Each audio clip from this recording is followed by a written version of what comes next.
नमस्कार दोस्तों, ये हमारा लेक्चर दूसरा है। इसमें हम कवर करेंगे कि आइडियल सॉल्युबिलिटी पैरामीटर और सॉल्वलाइजेशन एसोसिएशन हम इसमें कवर करने जा रहे हैं। आइए चलते हैं। देखिए, आइडियल सॉल्युबिलिटी पैरामीटर पहले क्या होता है ये जान लेते हैं। देखिए, आइडियल सॉल्युबिलिटी पैरामीटर मतलब पैरामीटर एक माप है, ठीक है। Parameter is a measurement. तो हम मेजरमेंट क्या करते हैं कि how solute dissolve in solvent. मतलब कोई भी सॉल्यूट है, जैसे हमारा जो है साल्ट है, वो कैसे सॉल्वेंट में या वाटर में डिज़ोल्व होता है, क्या प्रोसेस होता है, क्या मैकेनिज़्म यूज़ होता है उसमें, जो कि एक सॉल्यूट जो है वो सॉल्यूट में डिज़ोल्व होने में क्या मैकेनिज़्म है, क्या प्रोसेस है, क्या मेथड है, कौन सा फिनोमिना लगता है उसमें। It's a major that what are the process, force, pressure applied to dissolve. ऐसा क्या हो रहा है उस सॉल्यूट और सॉल्वेंट के बीच जो दोनों घुल जा रहे हैं। आइडियल सॉल्युबिलिटी पैरामीटर में हम यही देखते हैं, ठीक है। देखिए क्या हो रहा है, तो temperature, pressure, nature, surface area, ये सब पे डिपेंड करता है सॉल्युबलाइजेशन या सॉल्युबिलिटी, ठीक है। ये सब तो होता है। एक सॉल्यूट सॉल्वेंट में घुलने का क्या प्रोसीजर है। सबसे पहले प्रोसीजर है कि भैया हमारा जो सॉल्यूट है, जो सॉल्वेंट में घुलाने जा रहे हैं, उसका नेचर क्या है। ऐसा तो नहीं है कि अदर नेचर का हम वाटर में मिट्टी घोल रहे हैं, पत्थर घोल रहे हैं, ऐसा तो नहीं है कि अपोजिट नेचर का हो। मतलब नेचर तो सही है ना उसका, घुल तो जाएगा सही से। प्रेशर जैसे कोई सही से घुल नहीं रहा तो by applying a pressure be dissolve it. Temperature हमने देखा था कि कोई डिज़ोल्व नहीं हो रहा तो टेम्परेचर हीट करके डिज़ोल्व करें। सरफेस एरिया बढ़ा करके, सरफेस एरिया स्प्रेड करवाएंगे तो सरफेस एरिया बढ़ जाएगा तो ज़्यादा आसानी से हमें डिज़ोल्व होगा, ठीक है। आइडियल सॉल्युबिलिटी पैरामीटर एक पैरामीटर यानी मेजरमेंट। देखिए कोई भी चीज़ को तोड़ दें, आइडियल सॉल्युबिलिटी पैरामीटर कोई भी चीज़ को अगर आप ब्रेक करके देखें तो आपको ऑटोमेटिकली उसका डिफिनीशन पता लग जाएगा। पैरामीटर होता है, मेजरमेंट होता है, मेजर करता है ये आइडियल सॉल्युबिलिटी मतलब आइडियल मतलब प्योर सॉल्युबिलिटी। एक सॉल्यूट को सॉल्वेंट में घोलने का रियल प्रोसीजर क्या है, वो है आइडियल सॉल्युबिलिटी अ पैरामीटर। बस समझिए, आगे चलते हैं। आगे है सॉल्वेशन क्या है। तो देखिए, सॉल्वेशन एक प्रोसीजर है। Solvation is the procedure of reorganize solvent and solute molecule in solvation complex. इसमें क्या कॉम्प्लेक्स बनता है, क्या होता है देखिए, Na देखिए बीच में है और उसके चारों तरफ क्या है, तो सॉल्वेंट है। ये जो चारों तरफ आप लाल लाल देख रहे हैं ना, ये सॉल्वेंट है। जैसे NaCl हमने किसी सॉल्वेंट में घुलाया, NaCl मतलब साल्ट, ठीक है। जैसे हमने साल्ट को किसी वाटर में घुलाया, ठीक है, तो क्या हुआ कि साल्ट का जो हमारा NaCl है उसको चारों तरफ एक लेयर बना देता है। वाटर जो है चारों तरफ लेयर बना देता है। घुलने का प्रोसीजर यही प्रोसीजर है, ठीक है। कोई भी चीज़ घुलता है कैसे है, तो एक हमारा जो सॉल्वेंट है, चाहे वो सॉल्वेंट कोई भी हो, सॉल्वेंट हमारा दो प्रकार का होता है। देखिए, हाइड्रेक्शन और नॉन एक्वस। हाइड्रेक्शन में देखिए आता है हमारा वाटर एज ए सॉल्वेंट हम यूज़ करते हैं, और नॉन एक्वस में जैसे अल्कोहल और आइदर दूसरा भी आ जाता है, ठीक है।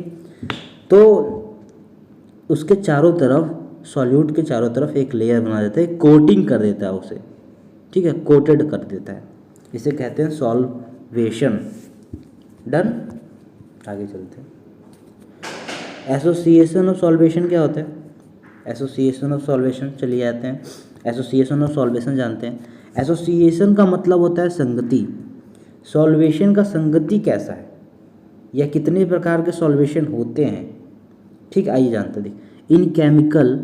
इन chemistry ions associate is a chemical reaction where by ion of opposite electron charge come together in solution to form a distinct chemical entity। इसका क्या मतलब है आइए जानते हैं। देखिए, एसोसिएशन ऑफ सॉल्वेशन 3 प्रकार के होते हैं, फुल्ली सॉल्वेटेड, सॉल्वेटेड शेयर और कॉन्टैक्ट आयन पेयर। ये क्या होता है देखिए, ऐसा नहीं है कि NaCl हमने डाला तो NaCl पहले ब्रेक होता है, NaCl हमने डाला तो किसी सॉल्वेंट में पहले NaCl अलग हो जाएगा और Na अलग हो जाएगा, Cl अलग हो जाएगा, तो Na के चारों तरफ कोटेड बनाएगा सॉल्वेंट और Cl के चारों तरफ कोटेड बनाएगा।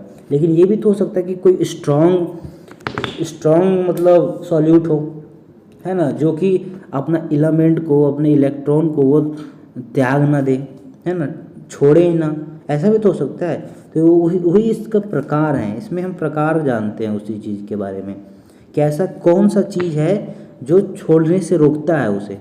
ठीक है, आइए जानते हैं इन तीनों के बारे में। ये मेन होता है एसोसिएशन, मतलब होता है कि भैया हमारा जो कोई डिज़ोल्व हो रहा है सॉल्यूट, वो उसके चारों तरफ जो कोटेड बना रहा है तो अलग अलग बना रहा है कोटिंग जो बना रहा है, हमारा कोटिंग जो बन रहा है सॉल्वेंट का अलग अलग बन रहा है या फिर साथ में बन रहा है। ये कितने प्रकार के होते हैं ये बताता है, जानते हैं।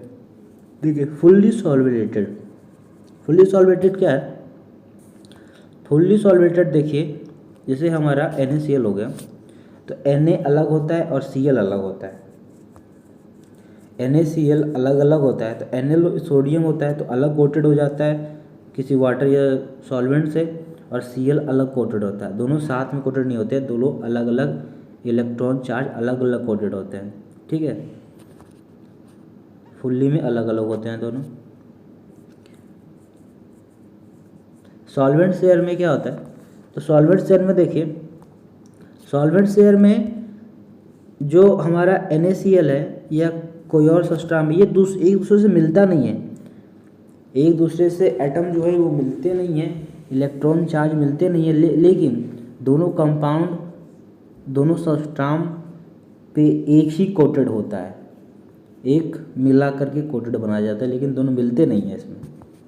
ठीक है, NaCl जो होता है both are coated but not connect with their charge से कनेक्ट नहीं होते, बट कोटेड से बराबर होता है। तीसरा जानते हैं, तीसरा क्या होता है? Contact ion pair. ये क्या होता है? कॉन्टैक्ट आयन पेयर जैसे नाम से साबित हो रहा है कि कॉन्टैक्ट में होगा, हमारा जो आयन है दोनों कॉन्टैक्ट में होगा। कोई स्ट्रॉन्ग सॉल्यूशन होता है, कोई स्ट्रॉन्ग सॉल्यूट होता है, सब्सटेंस होते हैं जो अपने आयन को त्यागना नहीं चाहते हैं, डिज़ोल्व होने के बाद भी वो अपने आयन को कभी छोड़ते नहीं हैं, तो उसमें क्या होता है? कॉन्टैक्ट आयन पेयर काम करता है और बिना आयन को अलग अलग किए हुए उन दोनों आयन को मिलाकर ही कोटेड कर देता है इसमें।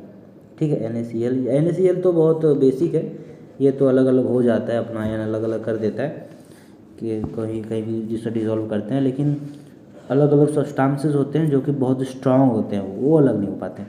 ठीक है, coated and both negative and positive ion pair together. ठीक है, टुगेदर रहते हैं, नेगेटिव पॉजिटिव दोनों साथ में रहते हैं, अलग अलग नहीं होते। बहुत स्ट्रांगली केसेस में ऐसा होता है। मुझे आशा है कि आपको ये इन्फॉर्मेशन अच्छा लगा होगा और समझ में आया होगा। नेक्स्ट लेक्चर में हम जानेंगे कि quantitative approach to the factor influencing solubility of drug और diffusion principle in biological system. तो फ्रेंड्स, इस वीडियो को देखने के लिए बहुत बहुत धन्यवाद। हमारे चैनल को आप सब्सक्राइब कर सकते हैं, लाइक कर सकते हैं और शेयर कर सकते हैं। अगर ये वीडियो पसंद आया होगा तो कमेंट करके हमें बताएं आपको कैसा लगा। धन्यवाद।